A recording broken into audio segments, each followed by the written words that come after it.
Welcome back to the world of disco. Last time we spoke with Everett Clare, the head of the Departures Union. It didn't go so well. He would really, really like to cooperate. Like, really, he wants to. But it's a tit-for-tat situation. He wants us to open an apartment door to a weasel's house, and then maybe he'll help us with the investigation.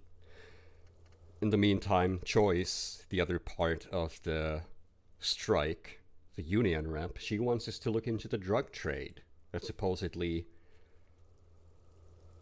been it's underway by the union, maybe.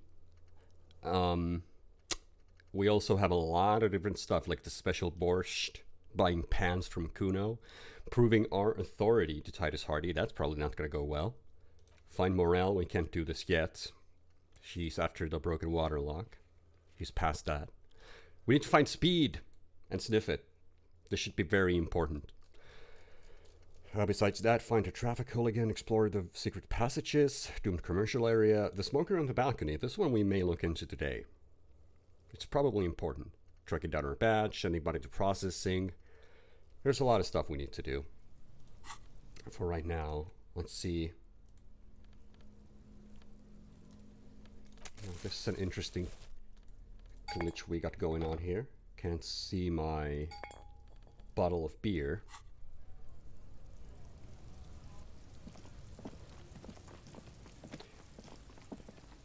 Well, there was the Weasel's house.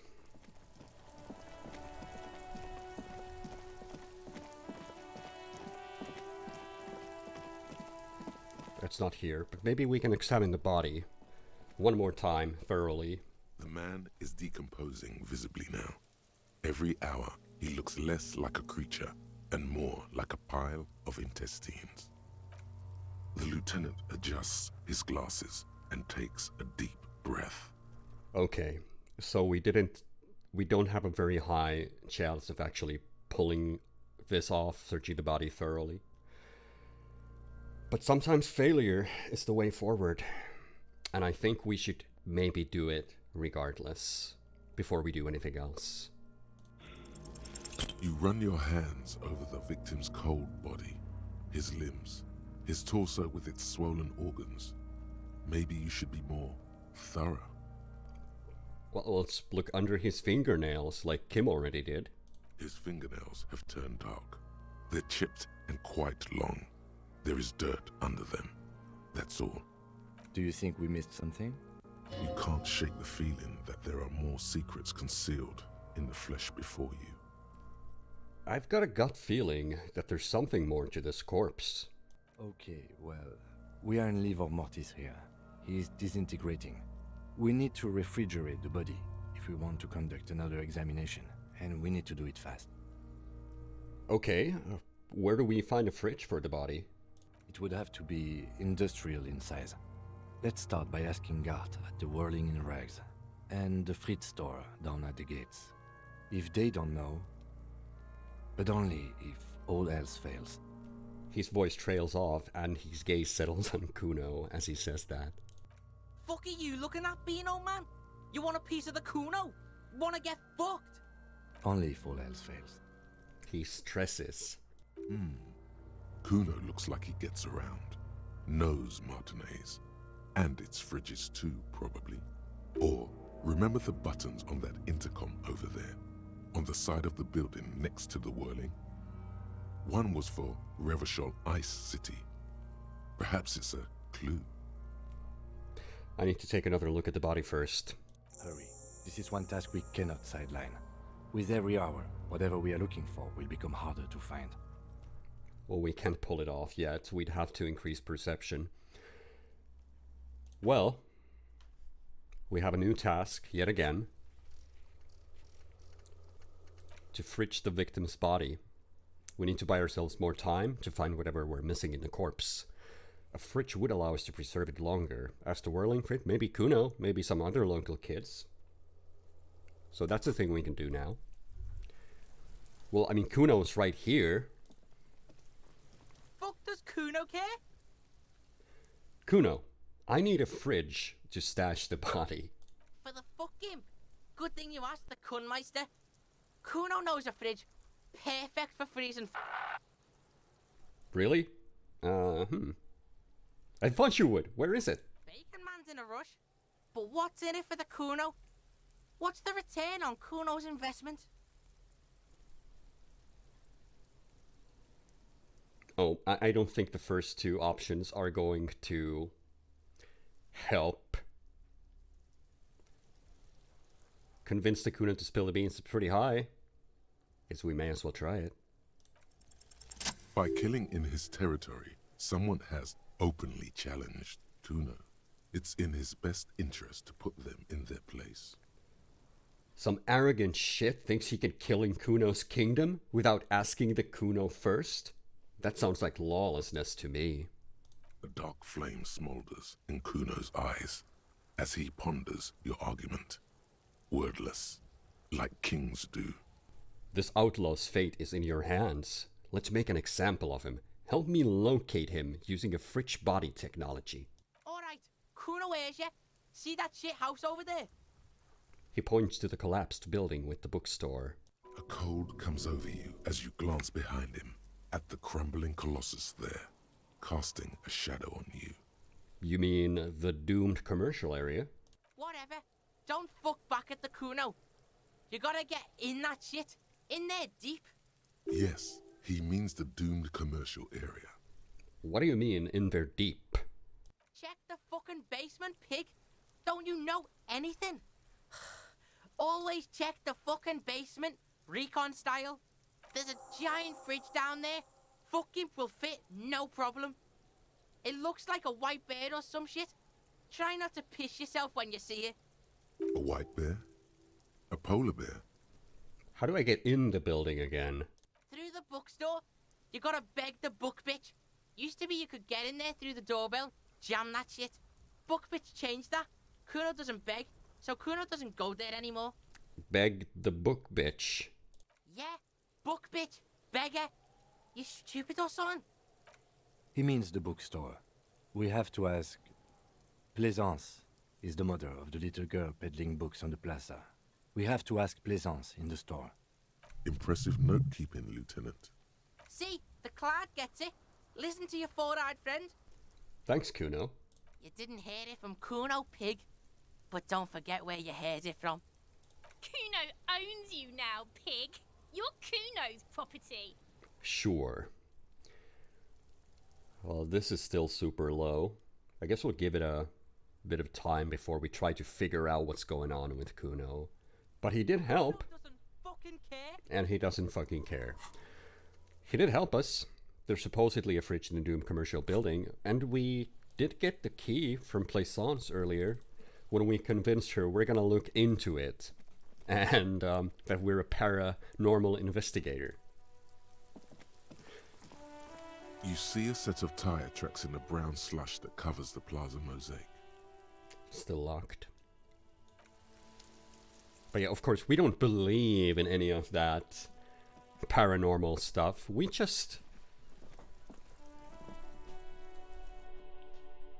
used our thespian skills to get past Plaisance.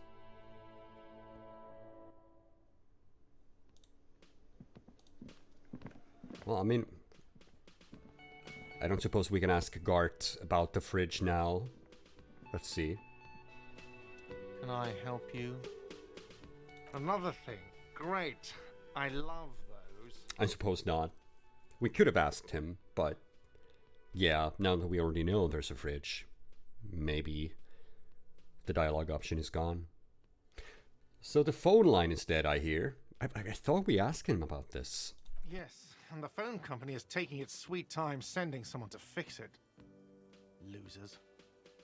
Is it true that there was foul play? Who told you that? I would never disclose my sources. That would be dishonorable. Fine, yeah. It looked like someone had messed with the wiring. It was shortly after the hanging, but I don't know if it's at all related. Plenty of assholes around here who aren't murderers. If you do find out who cut the line, though, let me know so I can forward them the repair bill. Will do. Yes? That's it for now. Well, there's the cobalt blue door here. You see a heavy steel door with... Nothing new about that. Okay, so we did have the special borscht quest, did we not? Let's speak with the cook. The man ponders his cooking utensils and gives you a little nod, acknowledging your presence. Leo said you're friends with Manana, is that true? The mention of Manana gets his attention. He smiles and delivers a whole slew of unfamiliar words and lively gestures. Then he falls silent again. What's in that borscht you're making there? As we point to the large pot. The man says a couple of sentences in that strange language of his and then seems to wait for you to speak. I'm pretty sure he asked you a question. He doesn't know your language. You can just say something cool in return. Mercury rising as we run our fingers through our hair. Borscht need more vodka? He picks up a bottle from the shelf. Okay, so it's vodka that keeps the men happy and in good spirits. Clever move by the Union. Of course, vodka. Now that makes a very, very special borscht indeed. Turn it up and then ask for some yourself. Turning it up seems like a dangerous idea, honestly. The place is a powder keg. Yeah, electrochemistry naturally wants us to turn it up. Whereas logic probably dictates that we should not do that. But at the same time, we are pretty heavy drug user. And we're the superstar cop. And we're also a communist, so... I don't know. Maybe we'll ask the chat about this one. Shall we turn the vodka up? Or shall we cut it?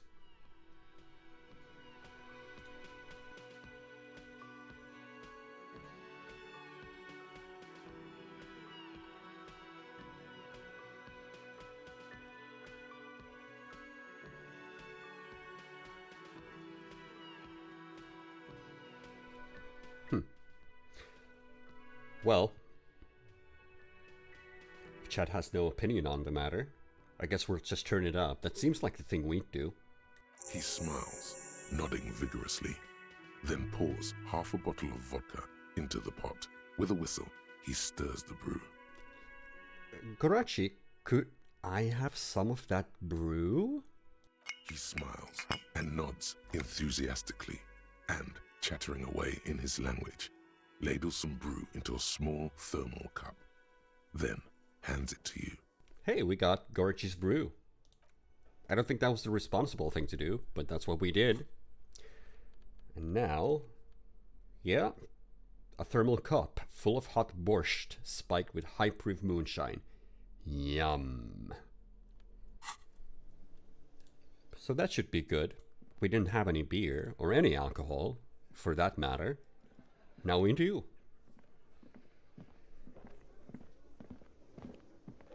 Which reminds me, we also don't have cigarettes because we gave our cigarettes to Kuno, which is what responsible police officers do. Give cigarettes to 12-year-olds. But I gotta say, Kuno has been coming through. Okay. Time to pay a quick visit.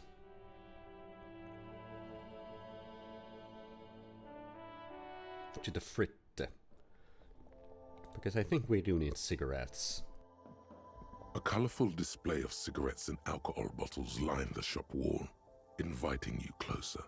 Again, I'm obliged to inform you that both alcohol and cigarettes damage your health. Yeah. Just give me the Astra cigarettes, please. Here you go, mister. Thank you. Do we have any tear? The tear machine stands in the corner. That doesn't look like it. Okay, we got our precious alcohol. We got our precious cigarettes. What's next? Looking for the fridge. But also, we're looking for the lady driver's lorry. And as you may remember, or may not, we spooked this guy with the stories of La Puta Madre before. So we could possibly drink some booze to improve our physique and maybe threaten him a little bit better.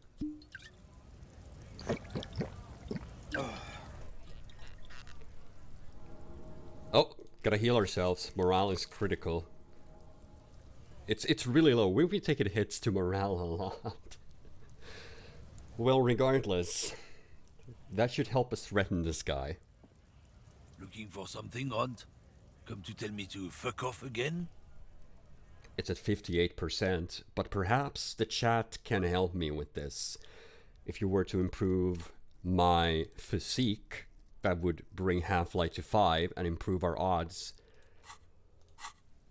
at making him tell us what he knows about the lady driver. And you need to remove a stat. If it's psyche, well, I'm gonna take a hit here, but we can heal ourselves after that. But for now, we could use a boost to physique. Let's see how it works.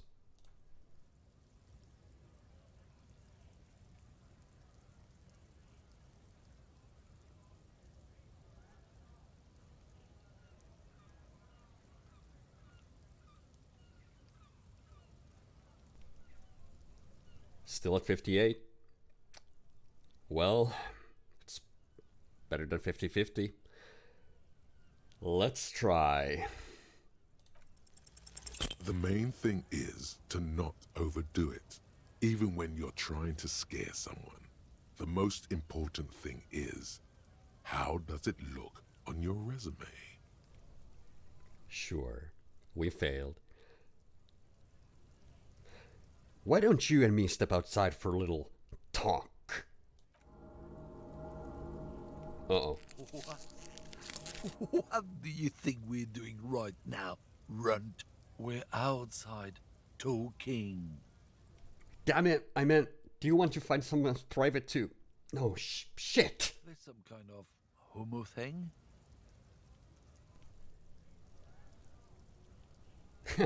Okay, I don't know how to answer this. Chad, what do you think we should, how should we answer the question, is this some kind of homo thing?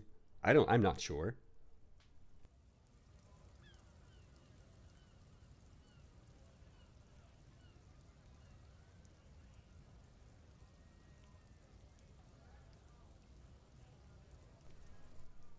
No, of course not. Just tell me what you know. Uh-oh. Make me, Runt. He blows a cloud of smoke right in front of your face. We'll just have to ask someone else about the lady driver. Let's go. We're done for now. Oh, but we took a couple of hits to morale. I'm gonna have to buy more Hypnogamma for this. Okay, well, there's still Tommy. He might know something. Make way for the master poet. He greets you with a nod. You wouldn't happen to have any smokes on you, would you, Tommy? Nope, don't smoke. He nods toward the big lorry behind him. Some of the other drivers do, though. There's still a few around, waiting for the jam to disperse. Or waiting for the sweet release of death. Yup, nothing wrong with that statement. Your senses have nothing to add. You left the ask around elsewhere. Perception failed. Yeah, see, he's having a smoke. Our perception, we're so blind, we didn't realize he's having a smoke. Guess I'll ask around then. You could also check the kiosk down the street. Frit. With 3 T's. Rebishaw's weird. I mean, we already did get the cigarettes from the Frit. So I guess we'll just go with the lady driver question. I heard that one of the drivers is a woman, but I don't think she's here. Do you know this lady driver? I don't want to talk about that. He shifts around, suddenly uncomfortable, then looks away. Why? Do you know something? What is it? Man, I was hoping it isn't going to be her. All I can say is, she isn't around here anymore. She isn't some evil drug trafficker. And I don't know where she is. I asked you who's conducting the drug trade. You said you didn't know, and now you're saying you do. I didn't, man. I told you I was hoping it's not her. that she wouldn't be mixed up in it. Bah, emotional rhetoric. He knew something and he didn't share it with you. That's a fact. Who is this person? What's her name? Thank God I don't know. People here call her the Lady Driver. She kept her name a secret. From me too. Now I see why. Who is she to you? A friend? An acquaintance. I don't know. She was the only person in this damn jam I could talk to. She's someone I don't want to rat out to the law, okay? What does she look like? A youngish woman. Gruff, but in a cool way. What color hair? Blue and violet. Dyed. It was violet when she got here. Blue before she went. Then she may have dyed it again. That's true. When did she leave? Damn, I don't want to... Please just let it go. Whatever she did, it can't be that bad. She's not a bad person, I know that much. We can't just let it go. It's part of a police investigation.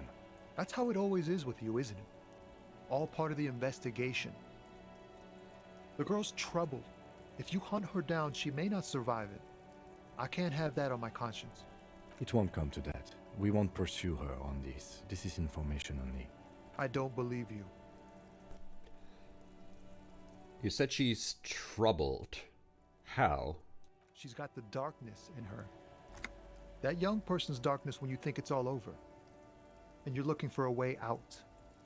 She shared this with you? Yes. Which is why I don't want to snitch on her. It's not snitching, it's just a few questions. It's snitching, man. I know what it is. I was told everyone's afraid of her. You're not? I heard the rumors.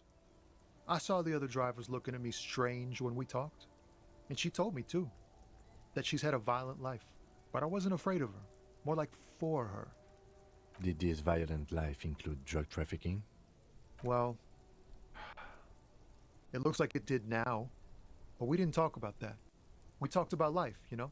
She talked about her mind. Hold on, her mind? The way it worked. The trouble it was giving her. When she left, did she leave her lorry behind? Fuck, man. Go grill someone else with these questions, okay? There are plenty of drivers here who couldn't stand her, or were afraid of her. They'd be more than happy to rat her out. He's right. There are other options. The raceman, for one. Well, we tried that. It failed. Wait, this guy says they're friends, then acquaintances, and he's okay with others ratting her out. Push Tommy and it will break his heart and his spirit. Don't expect you to be pals. Now is not the time to focus on feelings. You need that info, son. Oh, let's see. So you're alright with others ratting her out. You just don't want your hands dirty. Put yourself in my shoes. I need this for another investigation too. It's important. I can't blow it. She's a suspect and I need you to tell me where she is. Or I can't finish the investigation. And we force her to share it. And it means we're not going to be friends. Fine, I'll drop the matter for now. Find another way. Let's go through these one by one for now. Maybe chat will decide if we're going to force him or not. So you're alright with others ratting her out. You just don't want your hands dirty. Fine. I don't want to be a butcher. And I don't want to be a knight either. I just want to be a person who can sleep at night. A little fame wouldn't hurt too. Put yourself in my shoes. I need this for another investigation too. It's important. I can't blow it. You're not going to put a bullet in your head if you blow it, are you? Because she's on the edge, man. Imagine it. An explosion of stars. Goodbye world of men, money, and machines. Okay. I might regret this, but let's ask chat. Shall we try to find another way or force Tommy here and now to share the location of the lorry?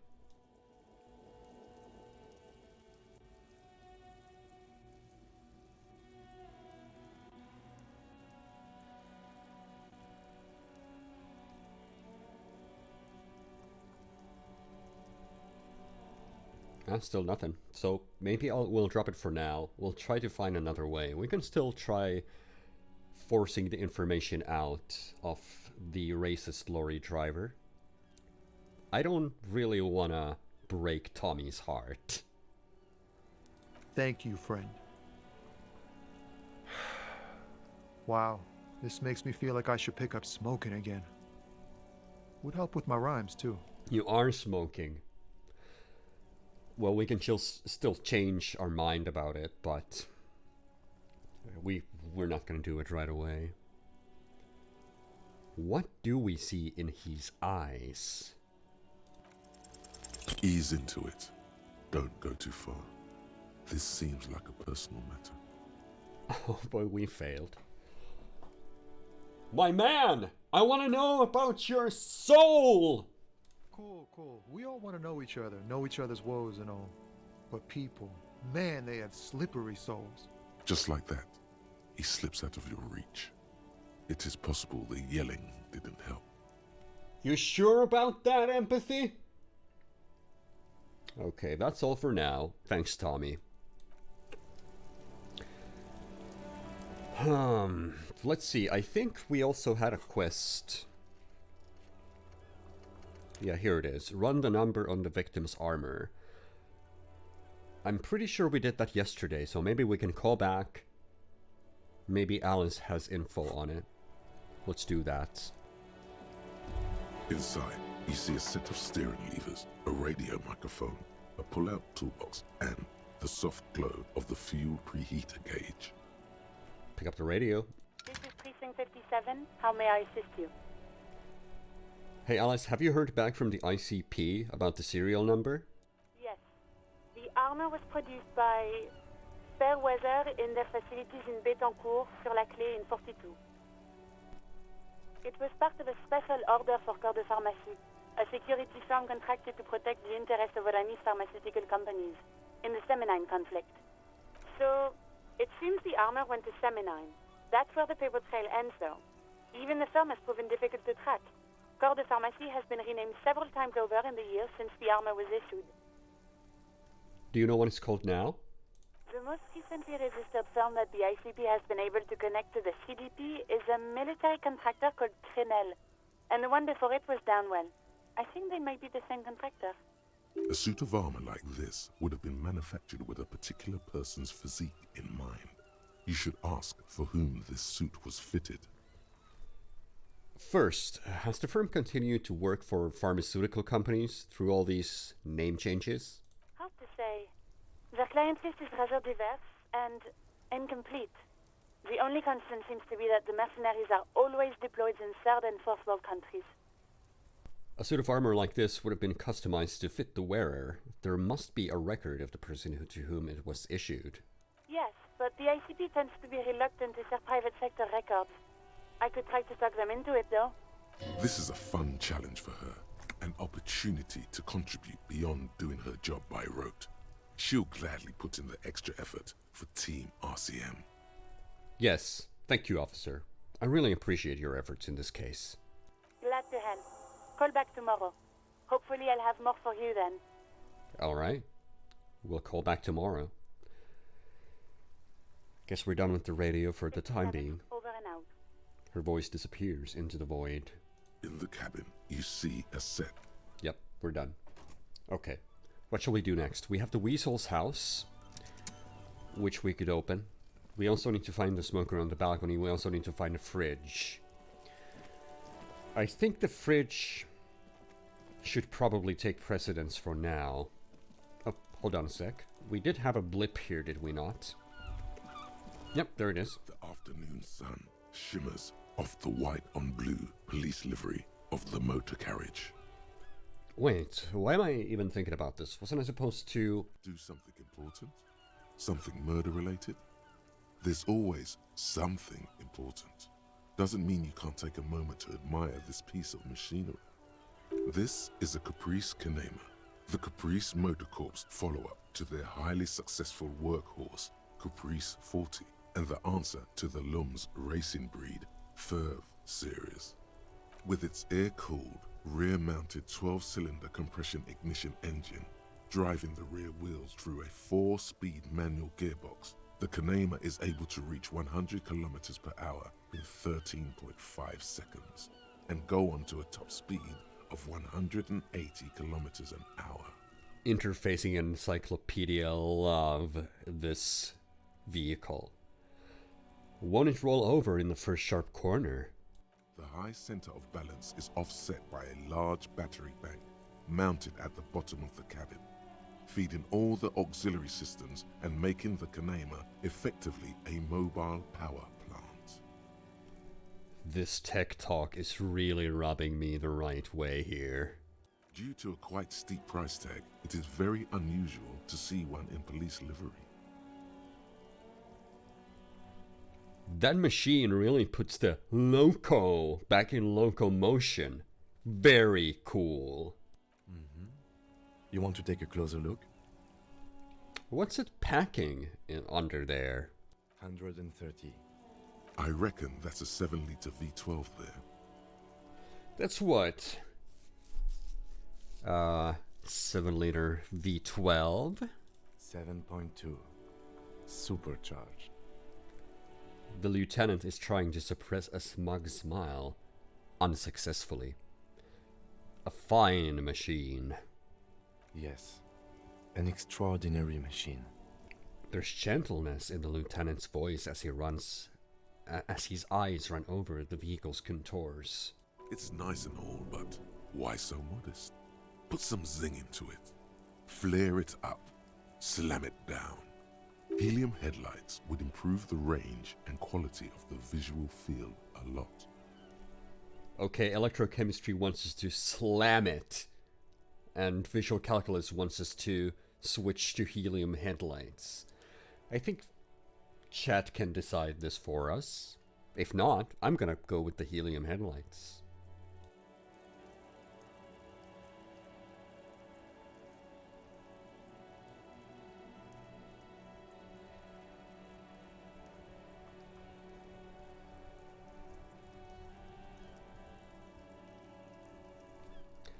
Alright. Kim, you ever thought about switching to helium headlights? Actually, I have a pair at home. Just haven't gotten around to fitting them yet. I need to lay some wiring for the ballast first. If we ever get this case solved, maybe we can do it together? Maybe. Yes, definitely maybe. And means no. Aww. Okay, let's move. Right, so as we were doing that, we should look for the fridge in the doomed commercial area. Oh, hello, even more blips. Maybe a sea monster did this to the plaza. The damage looks like it could have been caused by an earthquake. We have some more people here to talk to, though.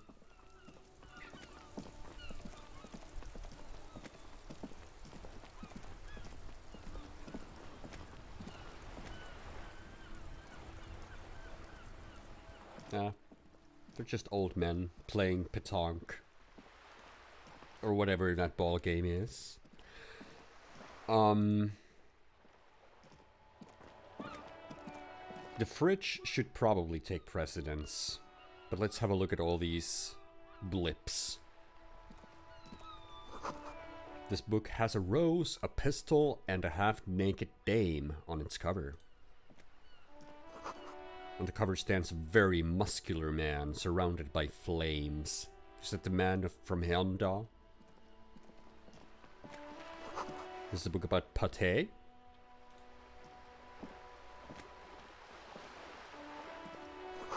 This book, you don't really understand what it is about, nor does it seem important. A book about the boyadero culture. It promotes freedom and roaming upstream. We wanted to be a boyadero, but our thoughts said, no, we're not a boyadero. A book about the future? The government's reach your mind using radio technology. I think we've all read a book like that at some point in our lives. Who are you?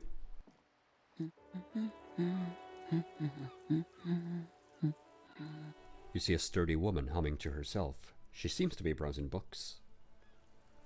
Is it a good one? Yes? Hello? She nods, her attention fully focused on reading. Who are you? Me? No one. I'm just a working class woman. She doesn't really want to be disturbed that much. If she's such a working-class woman, why isn't she working? Shouldn't a working-class woman be working? Not all the time. Right now I'm browsing books. Even a working class woman needs something to read. I'm a policeman. I know you are. Do you need the help of a policeman? What with? She tries hard to focus on the book stand. Maybe your husband is missing? My husband? No, he's not. So where could he be? I don't know. At home now? Out drinking with his friends? Working? Where is this going, officer? So what I'm hearing is, you don't really know where your husband is. Yes, but I don't really need to know where my husband is. Not all the time. Wouldn't you like to? No. She looks you straight into the eye. Her right foot is tapping nervously. I can totally help you find your missing husband. Why are we still talking about this? I haven't lost my husband. Oh, maybe your children are missing. No, absolutely not. Her words come out as quick as gunshots. Okay, so where are they? Are you a policeman or a nanny? She's definitely disturbed by now. Nanny, where are they? They are not missing, sir. You know where they are. They're at home, smoking, giving the ladder of vices a chance. Alright, I'm just gonna leave this up to the chat. Shall we actually say that out loud? Like the responsible police detective we are? Or just making sure? Which is it? This should be interesting.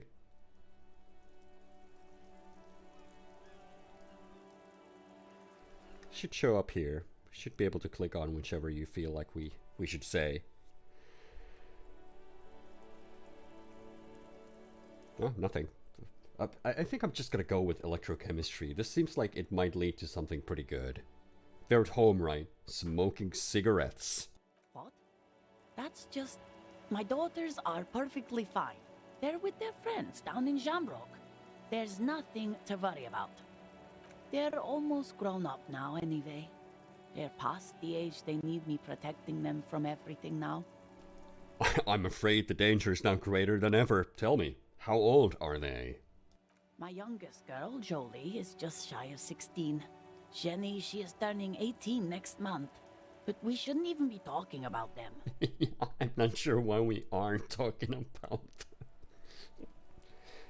And can you describe me their appearance? Any features that stand out? Something to make identifying a little easier. I'm a police officer, lady. Why do you need to know this? Haven't I repeatedly told you that they're not missing? That they're in Jamrock, safe and well, at some stupid party?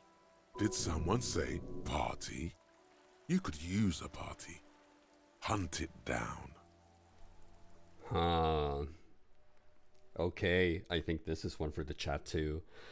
I could do with a party, a killer party, not a lame-o one. It's for the investigation. I'm trying to be professional. You're right, let's not talk about your daughters. I don't know what got into me. I really don't know what got into us. But how about the chat decides this one for us? Hopefully it'll work. It should be around here. You should be able to click on these.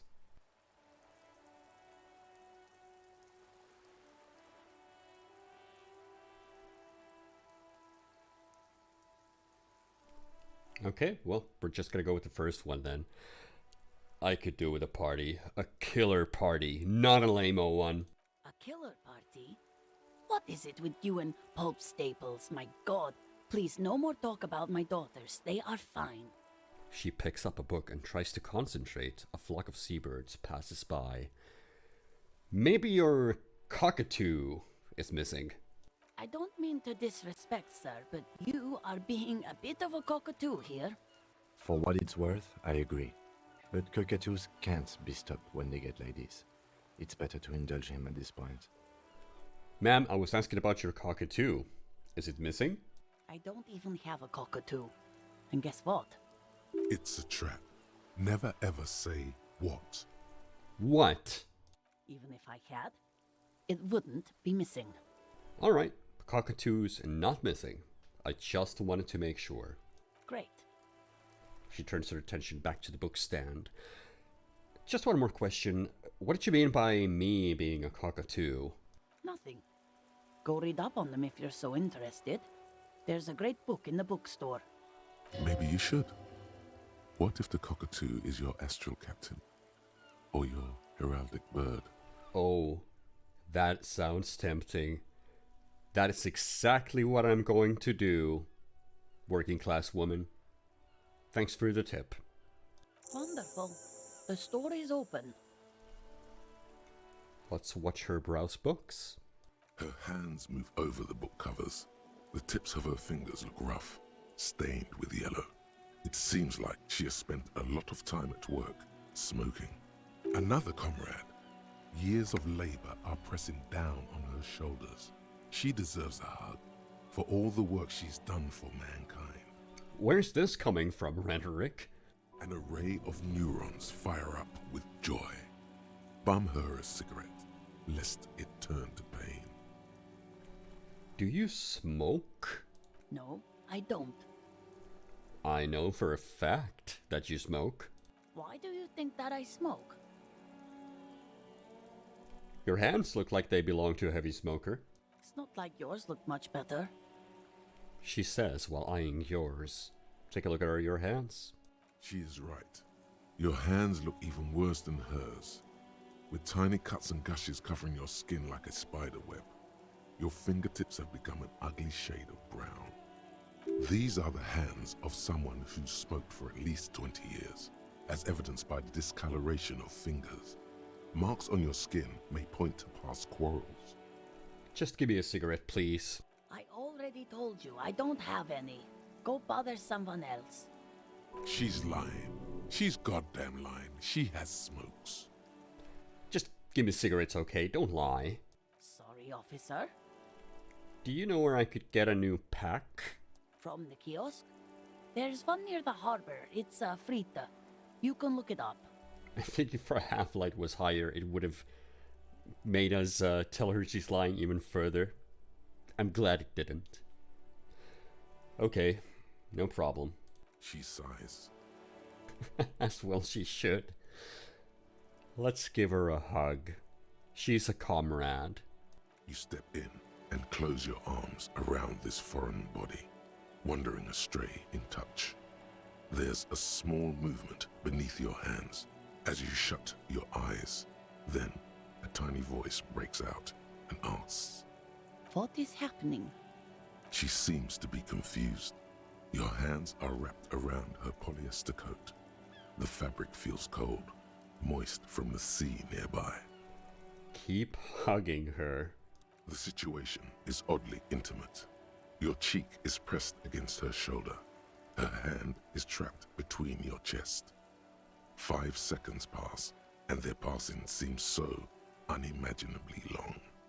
Then she coughs and says again, What are you doing, officer? Less talk, more feeling. Keep your eyes closed. Soak in the closeness. See what the feeling entails. Keep your eyes closed for a brief longer. The feeling continues. Warm and comfy on the cold shoreline. You hear a question rising to the surface, trying to break the sensation. Let it form. So tell me, how does it feel to be close to someone, skin to skin?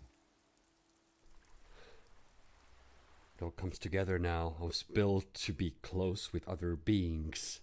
It's good, but I prefer a man. A solid muscularity would support me better. Intimacy? It's a catastrophe waiting in the wings. I think I'll leave this one for the chat. Which is it? How does it feel to be someone close to someone skin to skin?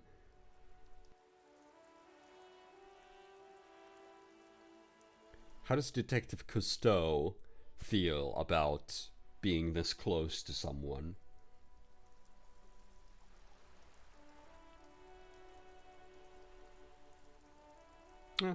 Fair enough. We'll just go with the first one. I was built to be close with other beings.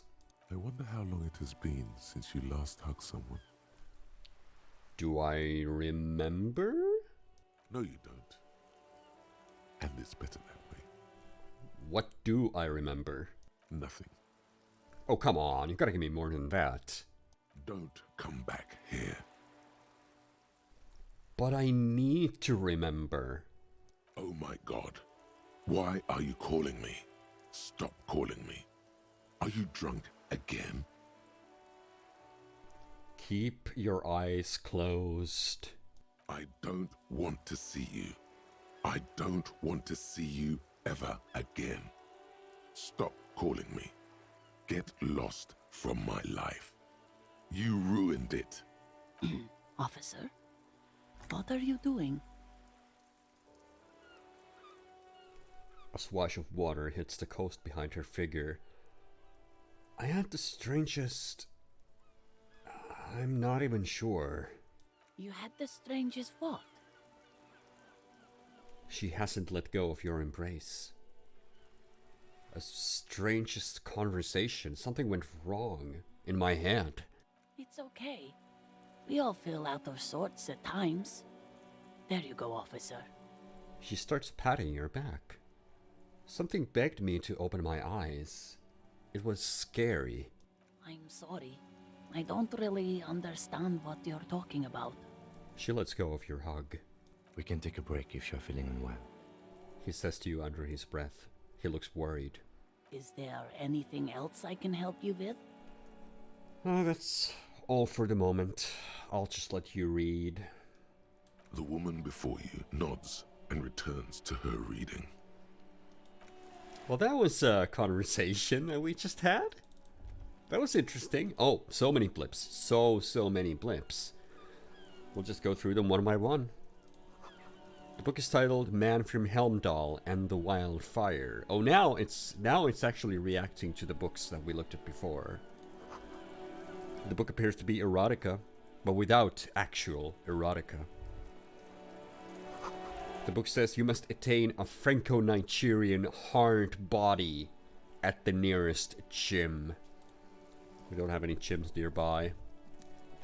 All around you, Oh. rain falls on the great city of Revachol. Rain drips from the eaves and floods the gutters, washing the filth away. The spring thaw must be here. The snow is melting. Looking What up am I at the doing? sky, cold water dripping from your hat. What do I see? Grey sky like great battleships, clouds colliding with one another. Rain falls down on the world. How does it feel? Humid. Your coat shields you from the rain while the city shivers around you. What's in the west? Sheets of rain over the water, a flight of stairs leading into the ocean. Wave after wave washing the coast of Martinaise, with its motorboats and gently swaying reeds. The ruins of a half-sunken sea fort crumble on an inlet beyond the Bay of Revachol. Ghosts rise into the sky. Who are you, ghosts? The skyscrapers of La Delta, the financial district. Faint golden light seeps from the office windows. Will you ever go there? Will I? No, you are just one of the hundreds of thousands who watch them rise across the bay from Martinaise every day. What's down the shore?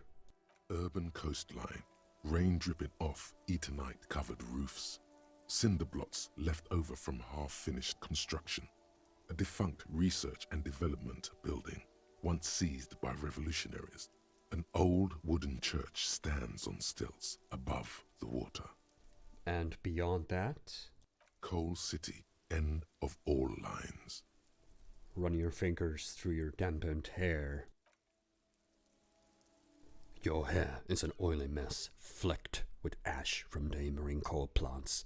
Smokestacks rise somewhere in the distance. What's in the east?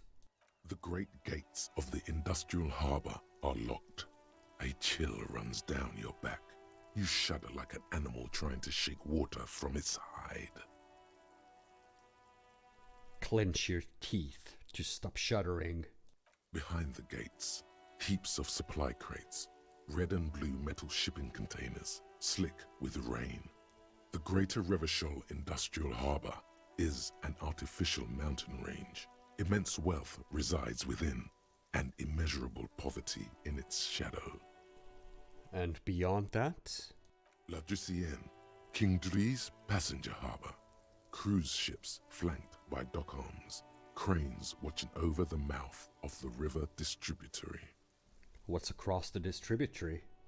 Couronne, the lower middle class. Distributary after distributary cuts the city blocks in half. 7-story buildings trail off into the rain. Oh yes, I think Plaisance, the bookstore owner, actually mentioned that they were moving on to Grand Couronne. So that would be to the east. What's beyond there? A silvery curtain of rain over the houses. The class divide. You have never been there. They don't need the law east of the river. So west of the river is the hotbed of criminal activity. I think we already got some sort of clue to that.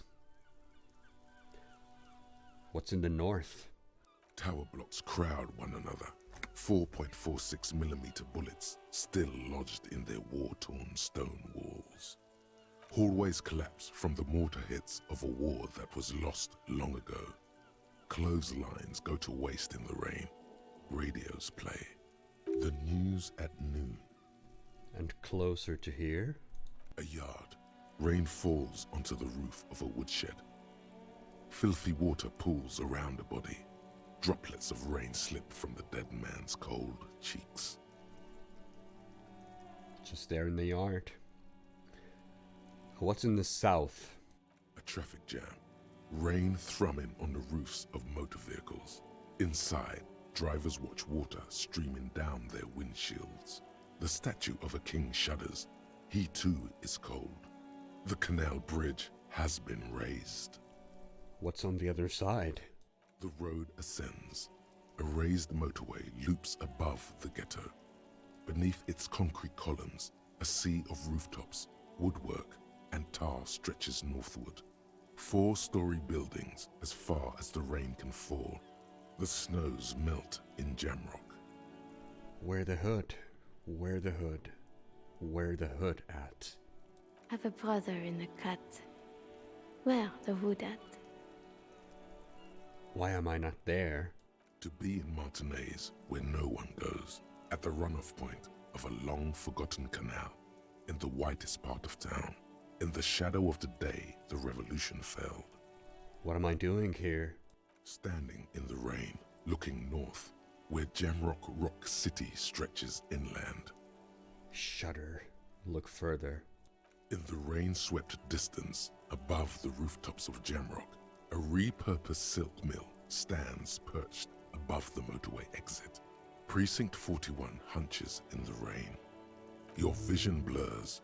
You wipe your face with your hand. The rain stings your eyes, making you look up and blink. What's above? Coalition aerostatics hang like apparitions under the cloud cover. Way up there, where rain forms, rotors flutter silently. Your sight clears. Motherfucker. This rain will not let up anytime soon. At least we are dressed for it. Let's keep moving. So that was a bit of Shivers, wanting us to know what is going on in the city. I just realized I don't have my tear bag. Oh, and speak of the devil, got some tear right here. There. Working class drunk. You know what this means, right? Oh, this guy here? Case solved. Cracked it. All in a good day's work. Wait, hold on, Authority. What did I crack exactly? What do you mean, what did I crack? Look at how working class that drunk is. It's her husband! The missing husband! Yes, and you found him. Now go and tell the working class woman. Protect and serve, recruit. Didn't she repeatedly tell you her husband isn't missing, though? No, Logic. Don't do this to me. Give me the champagne. I'm going in. There's no need for champagne when there's honor, recruit. Go and tell the working class woman what you found right now.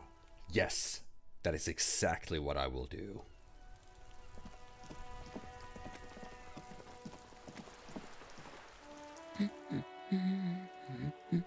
Protect and serve, madam. I found your husband.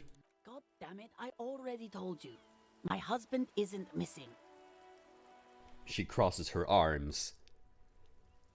But you said you didn't know where he was. And I specifically added that I didn't need to know where he was.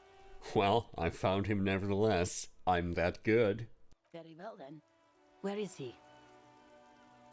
There, as we point to the working class drunk right down near the sea. Excuse me? I don't follow.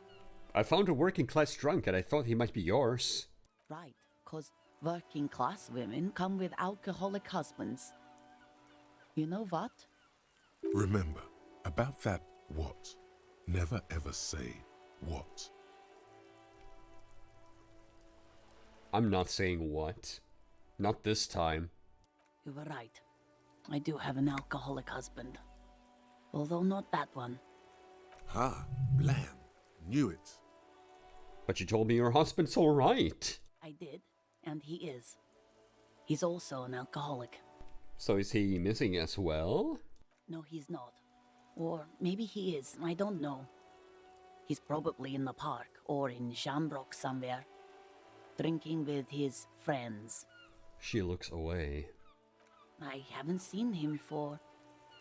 Well, to hell with him. She has completely forgotten about her books, staring blank into the distance instead. Kim, is it just me, or do we have a missing persons case here? I wouldn't be so sure. He replies before turning to face the working class woman. Ma'am, just to be completely clear, do you want to report it to the police? Report what? He's just out drinking with his friends. I'm sure the police has better things to do than to chase down local goofballs. Not at all. The RCM is ready to chase down every goofball in town. We care about you goofballs. She sighs, but you can detect a slight hint of gratitude and relief from her face. All right, go ahead. Do you have any questions? What does your husband look like? Honestly, not that different from you. So let me guess. He's disco.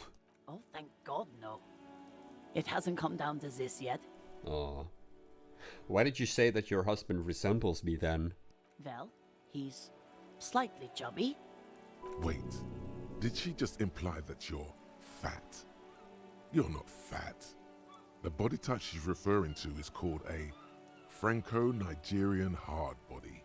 Okay, I have to point out at this point that physical instrument is indeed our signature skill. It's at 5. So we have to follow that. I'm not chubby, and neither is your husband. What you meant is that we both share a Franco-Nigerian hard body.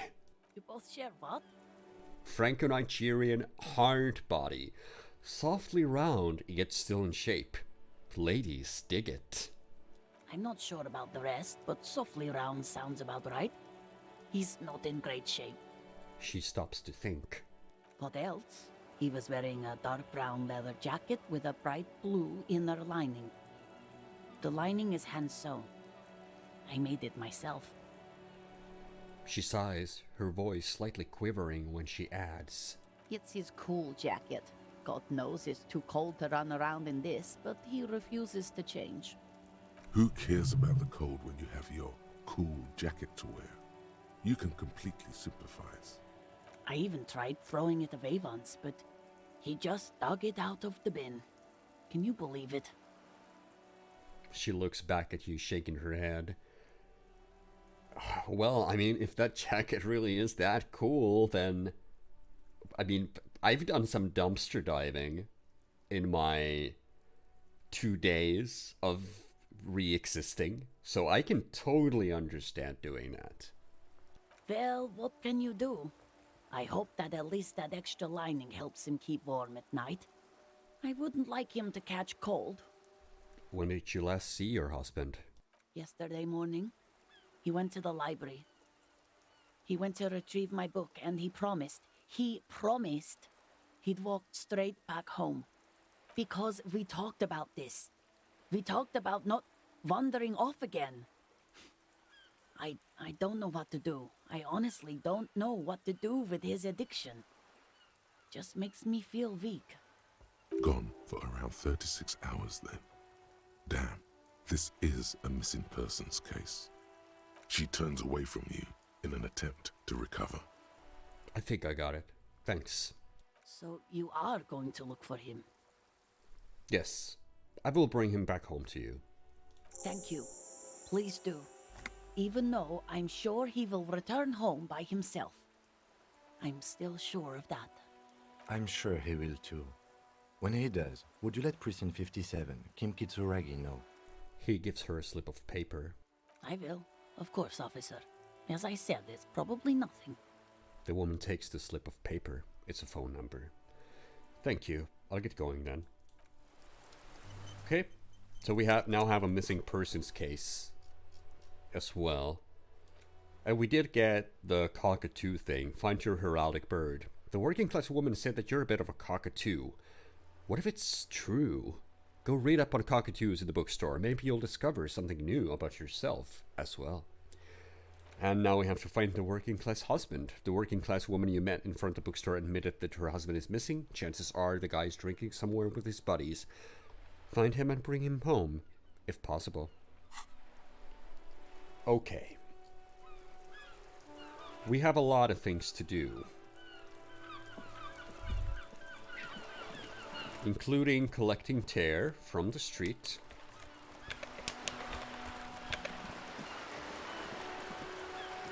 So we can get more money. And we have that door that Evrard wants us to open.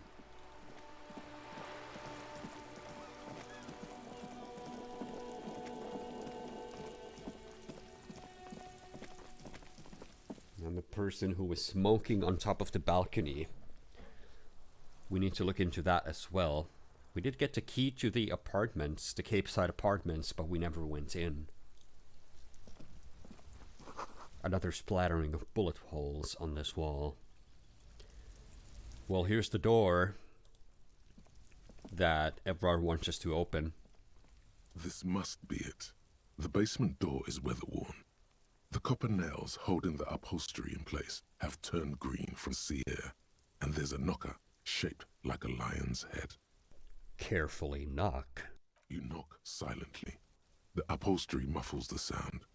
No response comes from the apartment. I guess no one is in? The lieutenant looks uncomfortable. Press your ear against the door. The door is slick with rain. You don't hear any movement inside. In fact, it's oddly silent in the yard around you. No birds chirp. Lieutenant, what's your opinion of this task we're undertaking? Let's be honest. This isn't what I joined the RCM for, but every day tells you something new about yourself. The lieutenant replies, still expecting the padded door. Apparently, working with the local union boss to get info on an investigation is not something I'm squeamish about. So you don't mind if I unlock the door? I mind that the local thug is using the RCM for his busy work. But if this gets us to the bottom of this hanging, then I'm willing to look over it. On the other hand, we could just leave and tell Evrard we opened the door. No one seems to be tailing us to see if we actually did it. Lie to Evrard? That's also an option? Yes. Presenting a fabrication is known to get results here and there. You took this task. You make the call. The door is right here. You can just open it and be done with this. Besides, if you never open it, you're never going to find out what's behind the door. Good point. Let's see. We have the key the door behind the greenhouses in the yard. Or we can lie to Everard that we opened the weasel's door. Maybe we'll let that simmer for a bit. So that's the part that Everard wants us to do. Meanwhile, Choice wants us to look into the Cham mystery, the drug trade. What's here? More tear. I think I missed these before. So Choice also wants us to look into the drug trade. We still haven't. We're still missing pivotal information regarding that. I guess we could speak with her, see if she wants to part with the information now. You're back. Good. What can I help you with? Not an umbrella, I hope. I don't need one myself, you see. She pats her wet raincoat. All around you, rain keeps falling down. On the wooden boards she's standing on, and on the water around you. I could use a coat like that. The rain is freezing. Or, yeah, you know what? We'll just say this. Neither do I, as we pat our similarly wet cloak. Very rugged. Good choice. Now, I suspect you had questions. Nothing like talking to pass a rainy day. Am I right?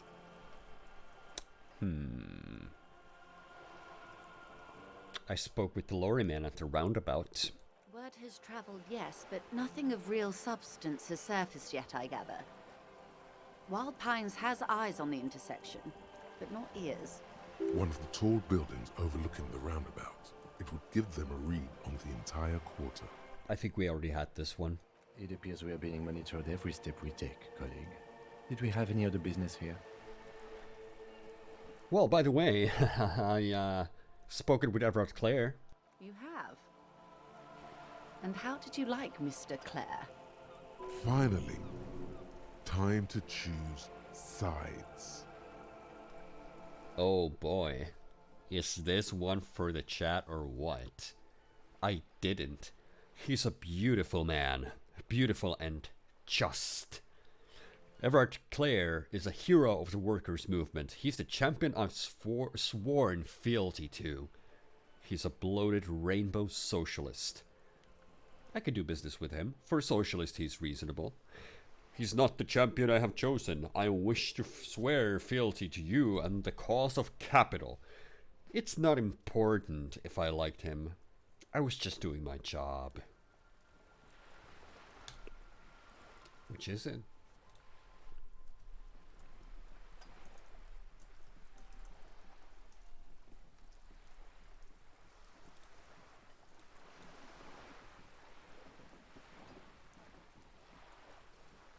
Zero. You know what? For this, we are a communist cop, so this would be the thing to say.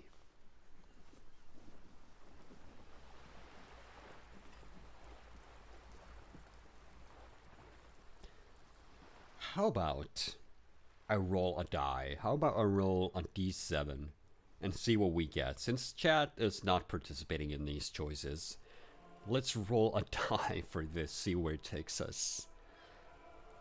And the result is 2. Beautiful. He's a beautiful man. Beautiful and just. Just? In what way? In a nice crunchy... No, not that one. In a funky socialist way. He looks out for the people. Of course. Some of them, at least. The ones who work for him. How else would he have stayed in power all these years? No, wait. Actually... corruption. That's how he's done it. Fantastic, Verm-like corruption. Reaching into the bowels of the earth. She looks at the ground and nods. The position of my unusual colleague does not reflect official policy. I hope you understand. The RCM does not pick sides. But we do. Of course. And I don't expect you to share anything he told you with me. I'm not a corrupt Verm myself. However, if you felt like discussing something, How could I stop you? Are we not human? Are we not curious to hear another person's take? It's only natural. We would only be gossiping. Intellectually speaking, it would be quite interesting to hear what she has to say about these things. Tell her she'll like you for it. Yeah. That money you gave me, you know, the money that I asked for, would that make things weird if I shared information, I mean? Weird? Oh no. One of the positive things to come from the revolution is the unhindered exchange of information, you see, even when it comes to trade secrets. Which isn't to suggest our talks constitute corporate espionage. Even if they did, it would be fine. But they don't, since you logged the money as a donation, and this is clearly just gossip between friends. The lieutenant might have, but I don't remember you logging anything as anything, Harry. Shh. Logic. It's Raphael, and don't say that out loud. Mr. Everard is helping me find my gun. Oh. That's so helpful of him. Her eyes become large and round. The lieutenant looks at you, and you can swear his jaw muscle is trembling. He's able to contain the anger and surprise. When I said be wacky, I didn't mean wildly, grossly irresponsible and damaging to the RCM. Unconventional police officers sometimes lose their guns. They then go around and tell people about this, to gauge their reactions. It's all part of detecting. Incredible. Simply incredible. And how is it going? Has this detecting produced a gun? That's right, we didn't tell her before that we'd lost it. Mr. Everard says it's almost ready to be found soon. Did he now? Well, then it should be any day now. Unless, of course, he's lying to you. Anyway, was there anything else you've heard? Well, I did help him turn on the heat on the borscht. Did you now? What sort of borscht is he making? You know, the cook, the whirling, he makes it to keep the strikers drunk. It helps them strike. The strike brew. That's a classic. And by turn up the heat, I presume you mean put more alcohol in it? Mm-hmm. Why, if I may ask? Why make them more drunk? Aren't they corked enough already? Yes, Detective. What were you hoping to accomplish with this strange thing? I worship Al Ghul in many ways. Very curious. A very curious thing to do. And a very responsible thing to do. Truly. But that's how he operates. He just does things, man. And then talks about them, even if it's inappropriate. That's us. What else? I'd rather talk about something else for now, if you don't mind. Of course, Detective. Should something come up later, down the road, don't be afraid to drop by for a chat. Until then, is there anything I can help you with? We could ask her about reality. But I think for right now, we've done some things. Like mainly we just got new tasks. Like fritching the victim's body. Finding the working class husband. We're getting more and more quests. And we're not really closer to solving the murder. Not closer to solving the Cham mystery. Didn't open the door for Everard just yet. We could lie to Everard about opening the door, but again, we'd never know what's behind there. And as a police officer, are we not door opening machines? If you should open venture past every door that we can possibly find. Regardless, we've been at it for some time. I think it's time we said goodbye to Disco Elysium for the time being, and next time, surely we'll do something worthwhile, like maybe find the fridge for the victim's body, so that we're able to maybe examine it better in the future. Still got our 20 real debt to guard. Not debt, but we needed to stay at the Whirling for the next night. It's 4:27 p.m. in Martinez. Still got some day ahead of us. Next time, maybe we'll actually do something. I'll see you then.